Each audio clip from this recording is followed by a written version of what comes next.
مسلم شریف میں آگے الفاظ ہیں کہ سیدنا ابو ہریرہ کہتے ہیں کہ حضرت عمر فاروق رضی اللہ تعالیٰ عنہ مجھ سے کہا کرتے تھے کہ مجھے اپنی زندگی میں کبھی بھی نبی علیہ السلام کی طرف سے عمارت کا شوق پیدا نہیں ہوا.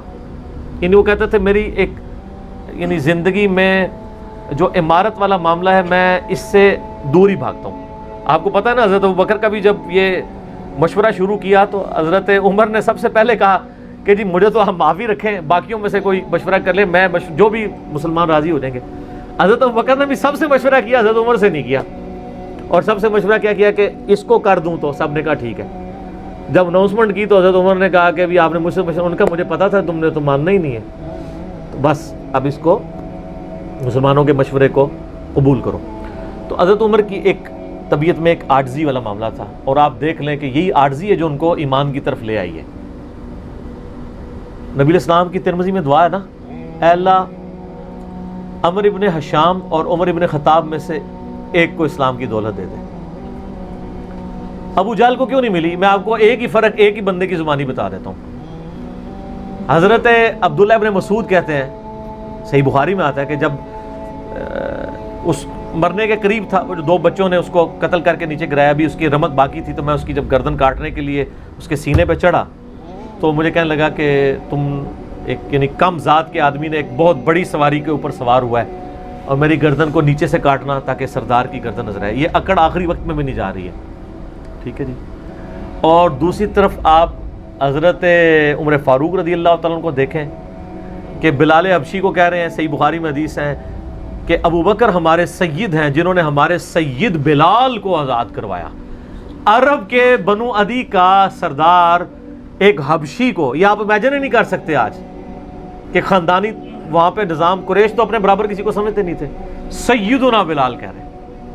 اور ایک دفعہ جب ابو جہل پٹائی کر رہا تھا عبداللہ ابن مسعود کی, دھکا مار کے چلا گیا. یہ سب کچھ عمر سیریز میں فلمایا قطر والوں نے. تو وہ اب وہ نیچے گرے پڑے ہوئے ہیں, حضرت عمر وہاں سے گزر رہے ہوتے ہیں, ابھی اسلام نہیں قبول کیا ہوتا, تو وہ ہاتھ پکڑ کے اسے اٹھاتے ہیں. تو عبداللہ بن مسعود کی زبان سے نکل جاتا ہے کہ واللہ تم ان دونوں میں سے بہتر ہو. تو یعنی جو نبی علیہ السلام نے 2 مانگے ہیں نا, ان میں سے تم بہتر ہو, یعنی عاجزی ہے. یعنی ہے کافروں کی پارٹی میں اور میرے ساتھ بھی اس نے سلوک کر رہے ہو, اور وہی ہوا, اللہ تعالیٰ نے ان کو قبول کر لیا. تو کریکشن ہے, میرے خیال سے وہ دولت اسلام کی دولت کا نہیں کہا تھا, ان میں سے کسی کے ذریعے اسلام کو عزت دی. ہاں یہ بھی, یہ 2 علیحدہ حدیث ہیں, 2 علیحدہ, ترمذی میں دونوں روایتیں موجود ہیں. اچھا اب آپ دیکھیں کہ سیدنا عمر فاروق رضی اللہ تعالیٰ عنہ کہتے ہیں, حضرت ابو ہریرہ کہتے ہیں مسلم شریف کی اس حدیث میں کہ حضرت عمر مجھے کہا کرتے تھے مجھے پوری زندگی کبھی عمارت کا شوق نہیں ہوا سوائے اس دن کے کہ جس دن علی کو جھنڈا ملا. مجھے بھی خواہش تھی کہ کاش نبی علیہ السلام مجھے وہ جھنڈا دیتے. یہ حضرت علی کے لیے بہت بڑی فضیلت ہے اس حوالے سے کہ سیدنا عمر ان پر رشک کرتے تھے.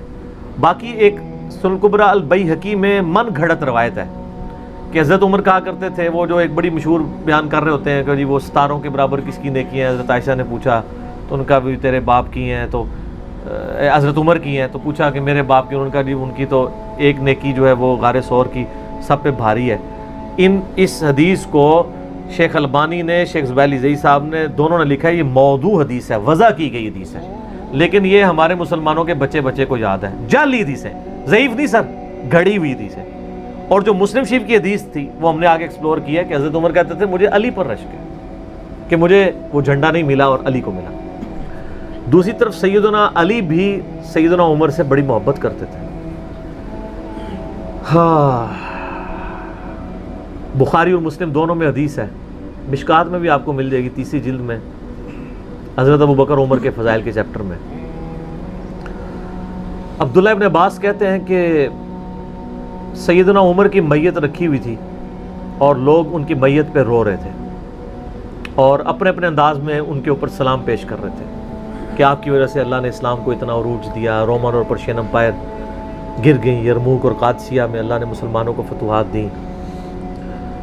اور کہتے ہیں اتنے میں ایک شخص میرے پیچھے آگے کھڑا ہوا, کیونکہ میں بھی میت کے سامنے بیٹھا ہوا تھا, تو اس نے میرے کندھے کے اوپر آ کے یوں کونی رکھ لی اور اس نے سیدنا عمر کی میت کو مخاطب کر کے کہا کہ اللہ تجھ پہ رحم کرے اے عمر ابن خطاب،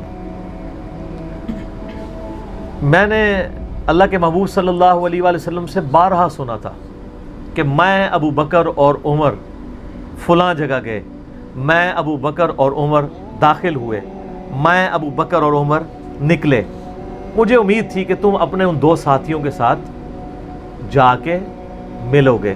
کون سے دو ساتھی؟ سیدنا ابو بکر اور سیدنا محمد رسول اللہ صلی اللہ علیہ وآلہ وسلم۔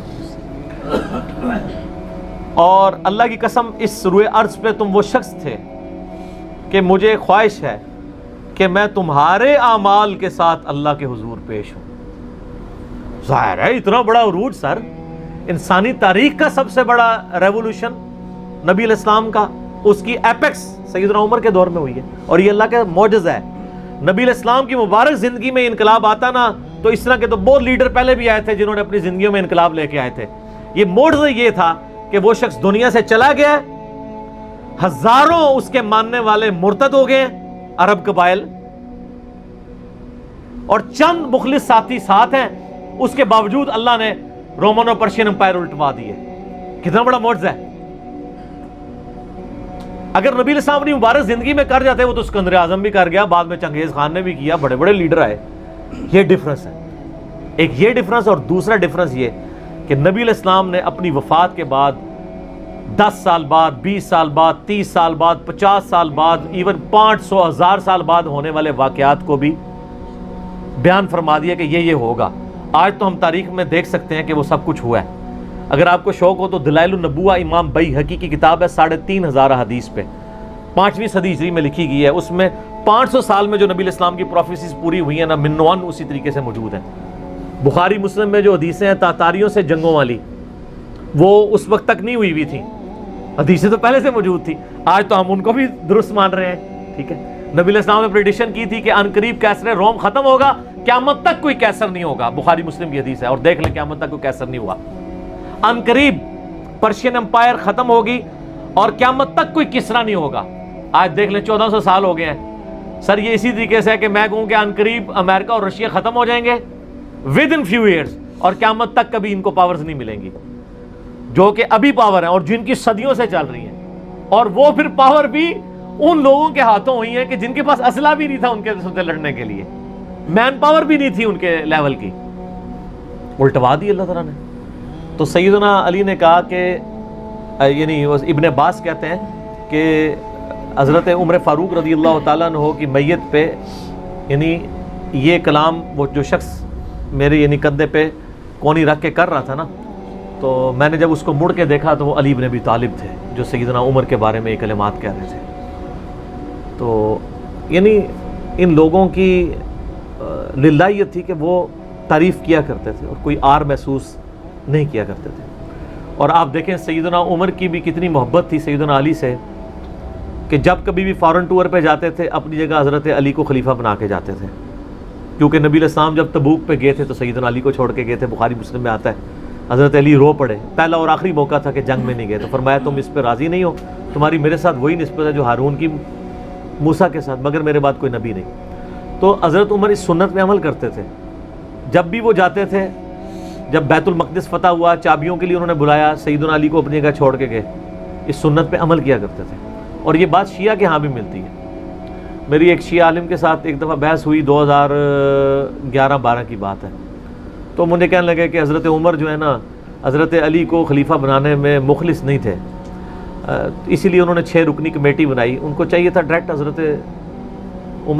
حضرت علی کو نامزد کرتے۔ تو میں نے کہا اس کے پیچھے ریزن کیا ہے، وہ تو حضرت عمر نے خود بتائی ہے، بخاری مسلم دونوں میں حدیث ہے۔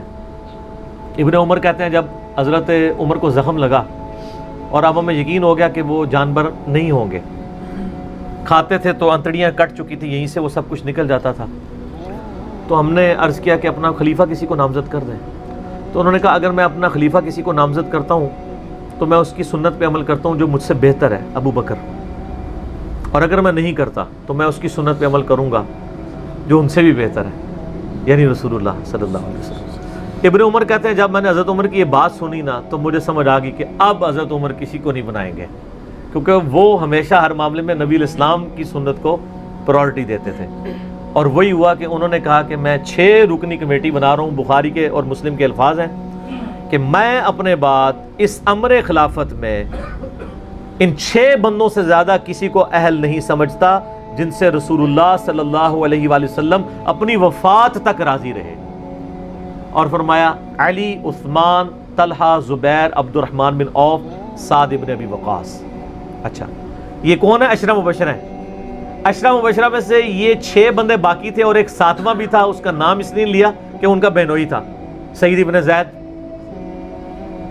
وہ تو معاویہ کے دور میں جا کے فوت ہوئے ہیں نا، سعید ابن زید تو بہت بعد میں فوت ہوئے ہیں.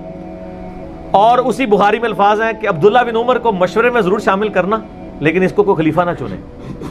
اور کہا کہ سعد ابن ابی وقاص پہ اگر تم متفق ہو جاؤ تو اسے خلیفہ چن لینا، اور میری اس بات کو دلیل نہ بنانا کہ میں نے اسے معزول کیا تھا پرشین امپائر کی گورنری سے.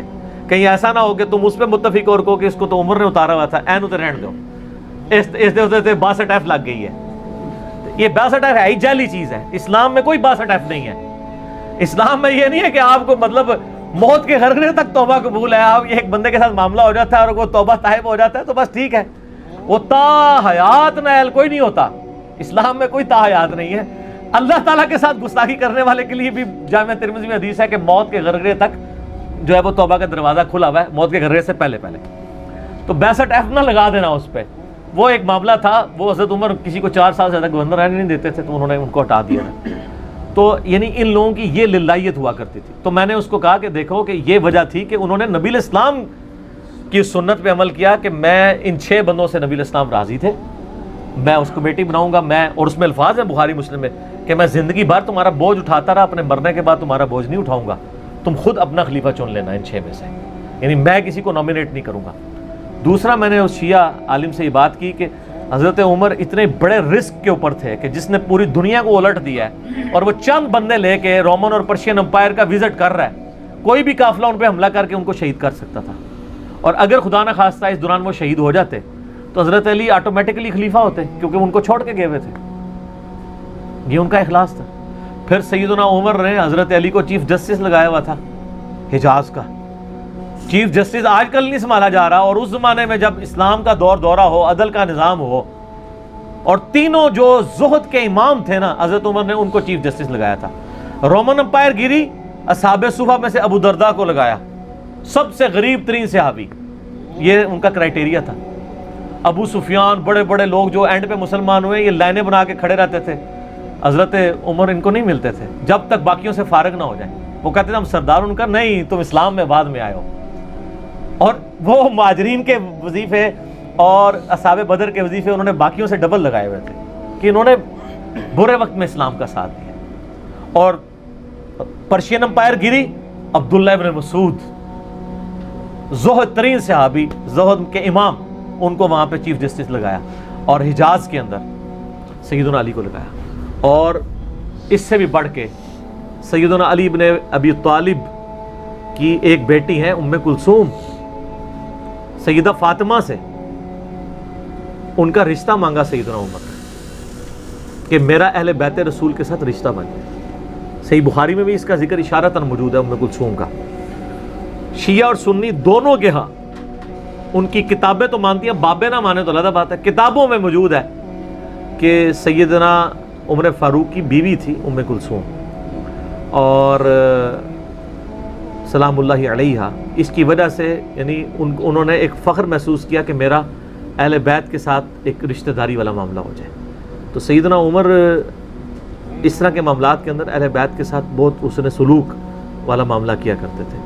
اگرچہ ان کی طبیعت میں سختی ضرور تھی لیکن جو دین کے معاملے میں تھی وہ ساری سختی اپنی ذات کے معاملے میں نہیں ہوا کرتی تھی.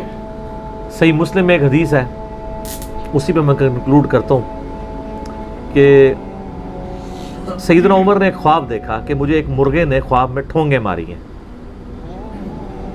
تو انہوں نے پھر اگلے دن خطبہ دیا. انہوں نے کہا کہ میں نے خواب میں دیکھا ہے کہ اس طرح مجھے ایک مرغ نے چونچے ماری ہیں خواب کے اندر. میں نے اس کی تعبیر یہ کی ہے کہ عنقریب مجھے قتل کر دیا جائے گا، اور اگر بائی چانس اچانک میں مار دیا جاؤں، یہ تو کسی کو نہیں پتا تھا کہ وہ ایک تقریباً 3-4 دن تک زخمی حالت میں ہوش میں رہیں گے. اچانک بھی تو مار سکتے تھے اگر گردن اتر جاتی. اگر میں اچانک مار دیا جاؤں تو تم اس امر خلافت کو ان 6 بندوں سے باہر نہ جانے دینا. صحیح مسلم میں ان 6 بندوں کے نام نہیں ہیں، لیکن بخاری میں وہ نام بھی ہیں، سیدنا علی، عثمان، طلحہ، زبیر، عبد الرحمن بن عوف اور سعد ابن ابی وقاص. اور انہوں نے کنسنسس کے ساتھ پھر بعد میں سیدنا علی اور عثمان ہی بچ گئے تھے، ان میں ٹائی پڑ گئی تھی تو الٹیمیٹلی پھر حضرت عثمان کو چن لیا گیا. تو اگر میں اچانک مار دیا جاؤں تو ان 6 بندوں سے باہر کسی کو خلیفہ نہ چننا، اور مجھے پتہ ہے کہ جب تم ان 6 بندوں میں سے کسی کو خلیفہ چنو گے تو کچھ لوگ تمہاری مخالفت کریں گے، اور یہ وہی لوگ ہیں جن کو میں نے اسلام کی خاطر اپنے ہاتھوں سے مارا ہوا ہے. یعنی وہ لوگ جو بالکل اینڈ پہ مسلمان ہوئے ہیں، جن سے ہم نے غزوہ بدر، خندق، احد لڑی ہوئی ہے.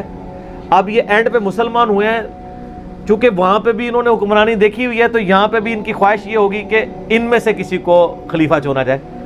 تو جب تم دیکھو کہ ایسے لوگ اس خلافت کے دشمن ہیں، ان 6 میں سے کسی بندے کی خلافت کے مخالفت کر رہے ہیں، تو تم سمجھ لینا کہ یہ لوگ اللہ کے دشمن، اور دوسرے الفاظ تو بڑے سخت ہیں، کافر ہیں.